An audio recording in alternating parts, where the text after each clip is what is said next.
Madame la ministre, si je puis me permettre, chère Agnès, merci d'être là. Merci d'être là dans ce contexte, je dirais, national difficile. Et cela montre, si besoin était, de votre attachement à notre fédération et à la cohésion sociale que nous représentons au sein des 1000 cliniques sur le territoire. Comme vous êtes en charge de la famille, on attend un plan famille parce que sur les territoires, nos maternités privées sont en grande difficulté. Il faut le savoir, la tarification de l'obstétrique, bien que des efforts soient faits chaque année depuis 3 ans, avec une revalorisation, sont encore en dessous des coûts réels de production de soins. Donc voilà, la maternité doit faire partie intégrante de ce plan santé. Les maternités, elles souffrent dans le secteur privé, elles souffrent aussi dans le secteur public. Or, nous avons besoin d'un maillage territorial, c'est clair. Et quelque part aujourd'hui, notre tarification à l'activité, c'est là où elle atteint ses limites. C'est que nous savons que dans certains territoires, certains secteurs d'activité ne peuvent pas être rentables si on pense uniquement activité. D'autant plus qu'il y a 50 000 naissances de moins par an en France. Et donc, de fait, la rentabilité de ce secteur est en diminution. Donc, toute la transformation de la tarification vise à avoir des tarifs qui prennent en compte d'autres critères. La qualité, la pertinence, peut-être des besoins de territoire. Moi, je vais souvent dans les Outre-mer, où il y a des besoins très spécifiques. J'étais à Saint-Martin récemment, où ils ont une énorme prise en charge de patients avec des addictions. Ça, on ne le valorise pas avec la T2A. Et donc, évidemment, on doit repenser en fonction des territoires, en fonction des besoins, avoir d'autres critères que la T2A, ce qui ne veut pas dire que la T2A va être abandonnée, mais elle doit être complétée pour que nous soyons en capacité de rendre attractifs certains secteurs qui rendent des services immenses à la population. D'abord, je veux vous rassurer. Mon objectif aujourd'hui, en tant que ministre d'un secteur que je connais bien, c'est de rendre la confiance. C'est un secteur qui a été un peu malmené. J'ai besoin de tout le monde, je l'ai dit, et j'ai besoin que tous les professionnels que vous êtes ici autour de la table se sentent embarqués par la réforme et fiers de la réforme. Alors, ça ne veut pas dire qu'il n'y aura pas des perdants de temps en temps. Je veux dire, s'il y a des gens qui travaillent mal, l'objectif n'est pas de valoriser ceux qui travaillent mal. Donc, il y a toujours dans une réforme potentiellement des perdants, mais il y a aussi potentiellement beaucoup de gagnants. Et l'idée, c'est qu'il y ait une émulation progressive qui nous permette d'être tous en amélioration continue. Alors, pour rendre la confiance, le premier geste que j'ai voulu faire, c'est le dégel en une fois. C'est peut-être... Enfin, ce n'est pas fréquent. Et c'était pour moi emblématique de la façon dont je travaillais avec le secteur.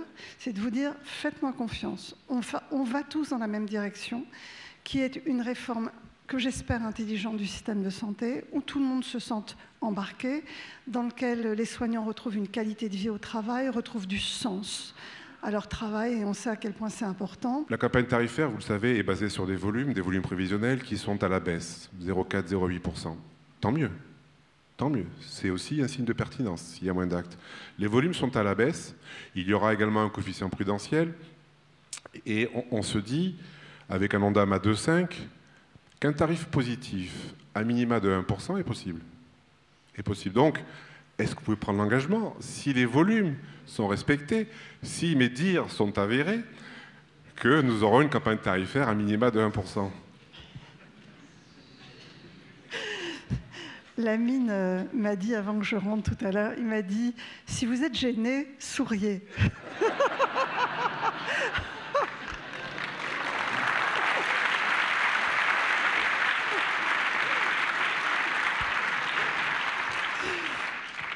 Donc vous l'avez compris, je ne souhaite pas prendre d'engagement, si ce n'est un seul engagement devant vous.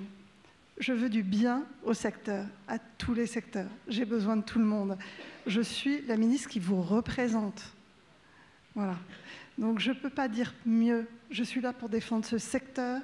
Je suis là pour le valoriser parce que j'en viens et que je sais le travail qui s'y fait au quotidien. Je sais l'engagement. Ce que je peux vous dire aujourd'hui, mon engagement, c'est que je suis attentif à tout, même s'il y a des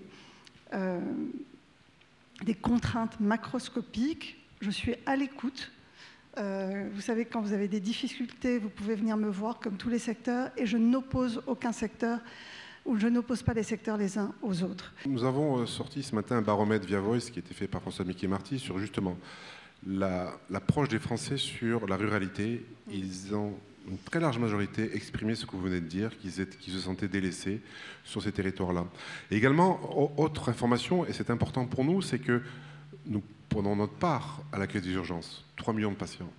Dans ce baromètre-là, il a été clairement dit que les Français ne savaient pas que les cliniques prenaient en charge les urgences, 70%, et également 70% pensaient que c'était plus cher. Nous prenons en charge 3 millions de patients, nous pouvons, ça fait 50-60 patients par jour. On peut en prendre le double.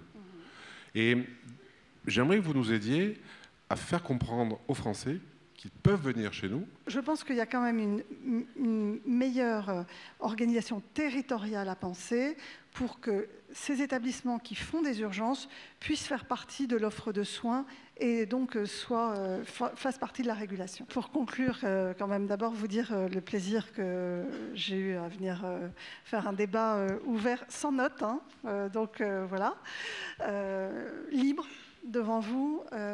Je dirais en toute simplicité et authenticité. Je le dis, je le répète, j'ai besoin de tout le monde aujourd'hui pour réorganiser les soins et pour embarquer tout le monde dans cette transformation qui est absolument nécessaire.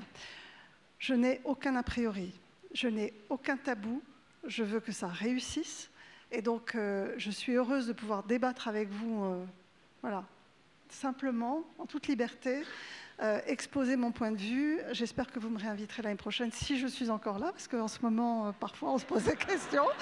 Voilà.